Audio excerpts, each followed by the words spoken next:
आरक्षण के मुद्दे पर सुप्रीम कोर्ट ने बड़ा स्पेशल जजमेंट दिया है या ये कहे हैं ये बात कही है। आइए उस बात पर चलते हैं, आखिर सुप्रीम कोर्ट ने आरक्षण के मुद्दे पर कौन सी बात सभी राज्यों को कहा है। पूरी जानकारी छोटे से वीडियो के माध्यम से लेकर आए हैं। चैनल पर बने रहे, सब्सक्राइब करना ना भूलें, बेल आइकन को जरूर दबाएं। अंततः आरक्षण का मुद्दा उस दिशा में आगे बढ़ रहा है जिसके लिए पूरे देश में न केवल जनमत बन गया है बल्कि सिर्फ जाति के आधार पर आरक्षण मांगने वालों के पास जिनका कोई जवाब नहीं है। सुप्रीम कोर्ट का कहना है कि अनुसूचित जाति जनजाति के निर्धन लोगों को आरक्षण का लाभ मिलना चाहिए। यदि कोई व्यक्ति धनाढ्य है, धन दौलत से भरपूर है, तो फिर उसे जाति के आधार पर आरक्षण का लाभ नहीं मिलना चाहिए। एक अहम बात सुप्रीम कोर्ट ने कही है और उन्होंने आगे और ये कहा है कि इस तरीके से लाभ से तो 5 सदस्यीय संविधान पीठ ने कहा है कि जातियों की सूची फिर से बननी चाहिए।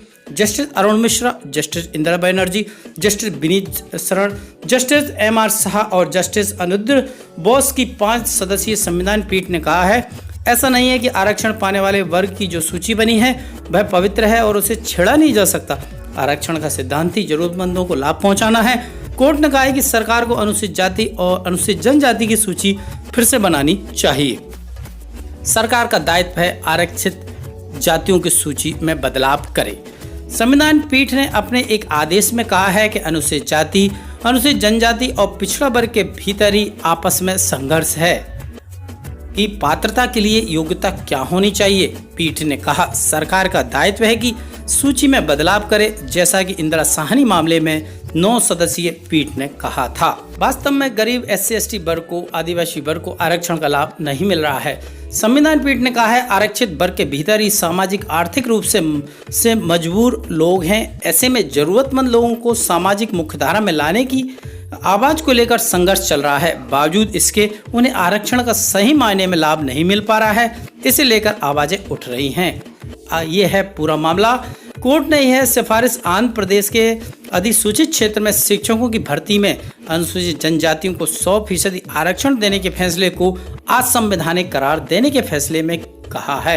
पीठ ने कहा है कि यह वह वरिष्ठ वकील राजीव धवन की इस दलील से सहमत हैं कि आरक्षित वर्गों की सूची पर पुनर्विचार करने की जरूरत है। आरक्षण प्रतिशत में बिना छेड़छाड़ के भी सूची में किया जा सकता है बदलाव और ये संभव है। पीठ ने कहा है कि आरक्षण प्रतिशत के साथ बिना छेड़छाड़ किए सूची में बदलाव किया जा सकता है जिससे सही मायने में जरूरतमंदों को लाभ मिल सके, ना कि उनको जो सूची में शामिल होने के बाद से आरक्षण का लाभ उठा कर समाज की मुख्य धाराओं में आ चुके हैं। बहुत सही बात कही है सुप्रीम कोर्ट ने। राज्यों में आयोग ने भी की थी इसकी सिफारिश। पीठ ने कहा है ऐसा देखने को मिला है कि राज्य सरकार द्वारा इस संबंध में बनाए गए आयोग की रिपोर्ट में सूची में बदलाव की सिफारिश की गई है। आयोग ने सूची के किसी जाति, समुदाय व श्रेणी को जोड़ने या हटाने की सिफारिश की है। जहां ऐसी रिपोर्ट उपलब्ध है वहां राज्य सरकार मुस्तैदी दिखाकर तार्किक तरीके से इस पे अंजाम दे सकते।